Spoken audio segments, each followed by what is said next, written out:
Sidang gugatan class action yang diajukan oleh 303 calon anggota Koperasi Sawit Timur Jaya dengan pengurus Koperasi Sawit Timur memasuki sidang penyampaian keterangan dari saksi ahli. Menurut saksi ahli, seluruh tindakan dan keputusan yang diambil oleh anggota koperasi harus mengacu pada ART koperasi yang telah disepakati bersama. Sidang gugatan class action dengan agenda mendengarkan keterangan saksi ahli ini berlangsung di ruang sidang Cakra Pengadilan Negeri Pasir Pengarayan. Di sidang ini, saksi ahli Rizky Febrianto memberikan penjelasan dari sisi hukum dalam perkara yang melibatkan sekitar 200 anggota koperasi tersebut. Menurut Rizky Febrianto, seluruh tindakan dan keputusan yang diambil anggota koperasi harus mengacu pada ART koperasi yang telah disepakati bersama. Pembuatan surat kuasa baru dianggap penting untuk menghindari penafsiran yang salah dalam proses penyelesaian sengketa ini, guna memastikan keputusan pengadilan dapat dieksekusi dengan sah. Alhamdulillah tadi sudah selesai. Saya memberikan keterangan sebagai ahli dalam perkara nomor 30 tahun 2024 yang insya Allah saya berbicara dalam tataran akademisi yang pada saat saya memberikan keterangan ahli dalam kapasitas saya sebagai dosen hukum bisnis, terutama tentang pertanahan, perjanjian, dan persekutuan perdata khususnya tentang koperasi.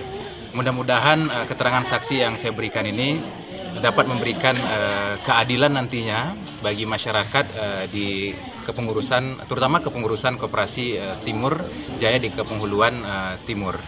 Oke, mungkin itu. Jadi tadi cukup panjang sekali pertanyaan-pertanyaan baik dari penggugat maupun tergugat.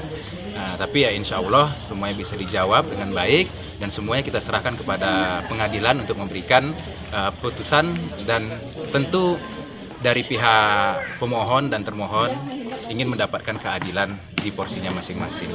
Jadi dalam posisi keanggotaan tadi saya menyebutkan 200 anggota koperasi yang hari ini terdaftar sebagai anggota koperasi itu sudah secara legalitas memenuhi aturan dari KUH Perdata dan aturan dari Undang-Undang Nomor 25 Tahun 1992 tentang perkoperasian. Mudah-mudahan bisa memberikan keadilan bagi koperasi dan memberikan kepastian hukum dan perlindungan hukum bagi seluruh anggota koperasi di Koperasi Timur Jaya. Sementara itu, kuasa hukum pengurus Koperasi Sawit Timur Jaya Andi Novrianto mengatakan, gugatan yang diajukan oleh pihak penggugat tidak dapat diterima.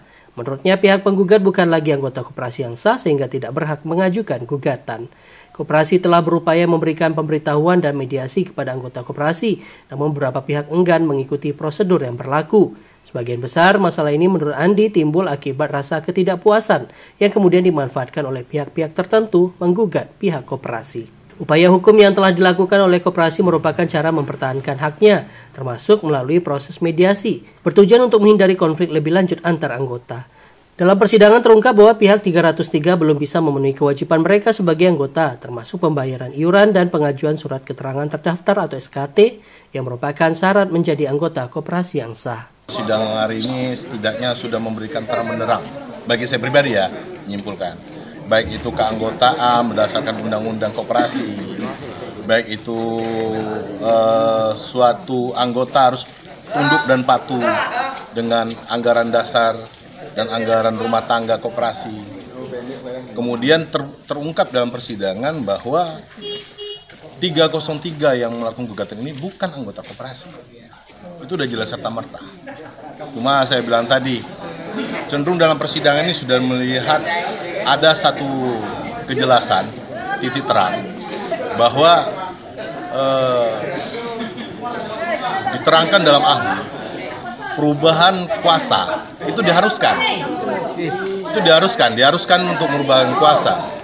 Kenapa diharuskan merubah kuasa? Karena sudah ada mencabut kuasa. Nah, itu bunyinya. Terus Bang, terkait yang kedua lagi di dalam juga dilihatkan kami sudah ada upaya dari koperasi. Upaya koperasi itu adalah memberikan pemberitahuan kepada masyarakat. Memberitahukan kepada masyarakat bahwa baik itu dari perusahaan, koperasi, pemerintahan daerah sudah meminta 2013 dipanggil semuanya, termasuknya orang 303 membuat gugatan, tapi mereka tidak mengindahkan. Dulu hasilnya mungkin kecil, sekarang sudah besar, timbul iri hati. Ini analisa saya ini. Nah, ini analisa saya, timbul iri hati, ributlah sedemikian rupa. Tapi saya bilang tadi, di sini kalau analisa saya ada suatu alat atau ada orang yang memanfaatkan 303 untuk melakukan gugatan ini. Andi berharap Hakim Pengadilan Negeri Pasir Pangarean dapat memberikan keadilan dan kepastian hukum bagi semua pihak yang terlibat, terutama bagi anggota koperasi yang selama ini berjuang mendapatkan hak-haknya. Tim Liputan Ceria TV melaporkan.